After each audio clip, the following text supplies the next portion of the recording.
Hi friends, எல்லோரும் எப்படி இருக்கீங்க? எல்லோரும் நல்லா இருக்கீங்க. எல்லோரும் வீட்டில் சேஃபாக இருப்பீங்க அப்படின்னு நம்புகிறேன். நான் இன்றைக்கி என்ன ரெசிபியுமா வந்திருக்கேன்னா ஹல்வா. சிம்பிளாக ஹல்வா எப்படி பண்ணுறதுன்னு இந்த ரெசிப்பியில் சொல்லியிருக்கேன். வாங்க வீடியோக்குள்ளே போகலாம். ஃபஸ்ட்டு கோதுமை மாவு எடுத்திருக்கேன். அதே கப்பில் கார்ன்ஃப்ளவர் 1 கப் எடுத்திருக்கேன். அதுக்கப்புறம் அதே கப்பு வச்சு 1/2 கப் சீனி எடுத்திருக்கேன். அப்புறம் நெய், அப்புறம் கொஞ்சம் நட்ஸ் கட் பண்ணி வச்சுருக்கேன்.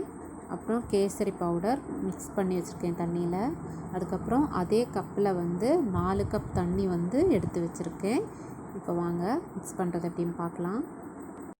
ஃபஸ்ட்டு கோதுமை மாவும் கார்ன்ஃப்ளவரையும் தண்ணியில் மிக்ஸ் பண்ணி எடுக்கணும்.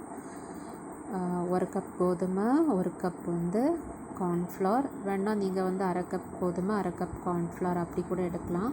நான் கொஞ்சம் அதிகமாக அளவு எடுத்திருக்கேன். இதை தண்ணியில் நல்லா மிக்ஸ் பண்ணி எடுக்கணும்.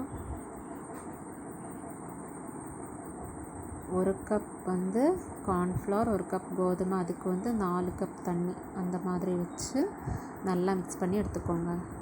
பாருங்கள், நல்லா மிக்ஸ் பண்ணி எடுத்தாச்சு. இது இருக்கட்டும். ஃபஸ்ட்டு ஸ்டவ்வில் பேன் வச்சுருக்கேன். இதில் 1/2 கப் சீனி நம்ம எடுத்து வச்சோம்ல, அதை போடலாம். அதில் 1/4 கப்பு, எல்லாமே ஒரே கப்பில் எடுத்துக்கோங்க. அப்படி 1/4 கப்பு தண்ணி இதில் ஆட் பண்ணி நல்லா மிக்ஸ் பண்ணி விடலாம்.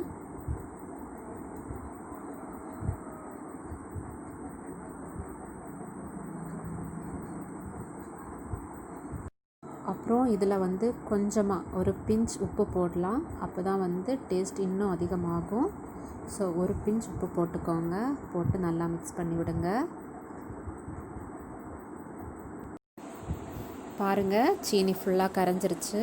இனி நம்ம மிக்ஸ் பண்ணி வச்சோம்ல கோதுமை கார்ன்ஃப்ளவர், அந்த மிக்ஸை இதில் ஊற்றலாம். ஊற்றிட்டு மிக்ஸ் பண்ணி விடுங்க. நல்லா கிண்டி விட்டுட்டே இருங்க. இந்த டைமில் ஃப்ளேம் லோவில் வச்சுட்டு நல்லா கிண்டி விட்டுட்டே இருங்க, இல்லைன்னா சீக்கிரமாக அடி பிடிச்சிரும். இப்போ இதில் நமக்கு ஃப்ளேவருக்காக கொஞ்சம் ஏலக்காய் போடலாம். அடுத்து நமக்கு இதில் கலர் மிக்ஸ் பண்ணலாம். நான் கேசரி பவுடர் தண்ணியில் மிக்ஸ் பண்ணி வச்சுருக்கேன். அதை ஊற்றிட்டு நல்லா மிக்ஸ் பண்ணி விட்டுக்கோங்க.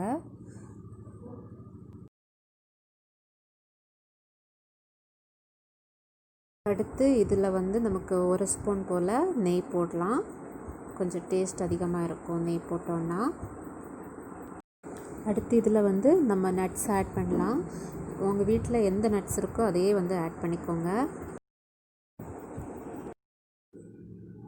பாருங்கள், இதுதான் அளவு. இந்த பேனில் ஒட்டாமல் இருக்கணும். இந்த டைமில் நமக்கு ஸ்டவ் ஆஃப் பண்ணிவிட்டு நமக்கு எடுத்துடலாம். ஓகே, இப்போ நம்ம இதை ஸ்டவ்விலேருந்து எடுத்துகிட்டு நான் ஒரு பிளேட்டில் ஆல்ரெடி நெய் க்ரீஸ் பண்ணி வச்சுருக்கேன். இதை ஊற்றலாம். உங்களுக்கு வேறு ஏதாவது ஷேப்பில் பாக்ஸ் அப்படி ஏதாவது இருந்துச்சுன்னா அதில் ஊற்றி வச்சுக்கோங்க. ஒரு 2 ஹவர்ஸ் போல் இதை ஊற்றி வச்சு ஆற விடுங்க. அதுக்கப்புறமா நமக்கு இதை எடுக்கலாம். இப்போ நான் இதை ஊற்றி வச்சுருக்கேன். ஒரு 2 ஹவர்ஸ் கழித்து இதை எடுக்கலாம். ஒரு 2 ஹவர்ஸ் போல் ஆயிருக்கு. பாருங்கள், ஒட்டாமல் இருக்குது. நல்லா ஆறின பிறகு தான் நம்ம எடுக்கணும். அதுக்கு முன்னாடி எடுத்தோன்னா நமக்கு அந்த ஷேப்பில் வராது, குழஞ்சி போயிடும்.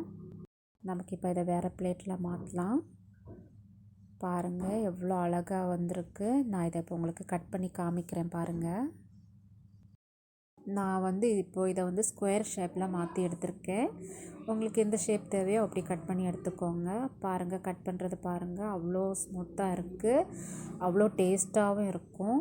எல்லாருமே விரும்பி சாப்பிடுவாங்க. ஹல்வா மாதிரியே இருக்கும். யாரும் ஹல்வா இல்லைன்னு சொல்ல மாட்டாங்க. இப்போ ஒரு பீஸ் எடுத்து காமிக்கிறேன். பாருங்கள், அவ்வளோ ஃப்ளஃபியாக இருக்குது, சூப்பராக இருக்குது. ஃப்ரெண்ட்ஸ், இந்த வீடியோ பிடிச்சிருந்தா கண்டிப்பாக லைக் பண்ணுங்கள், ஷேர் பண்ணுங்கள், கமெண்ட் பண்ணுங்கள். அப்புறம் என்னோடய சேனலை மறக்காமல் சப்ஸ்கிரைப் பண்ணுங்கள். தேங்க்யூ.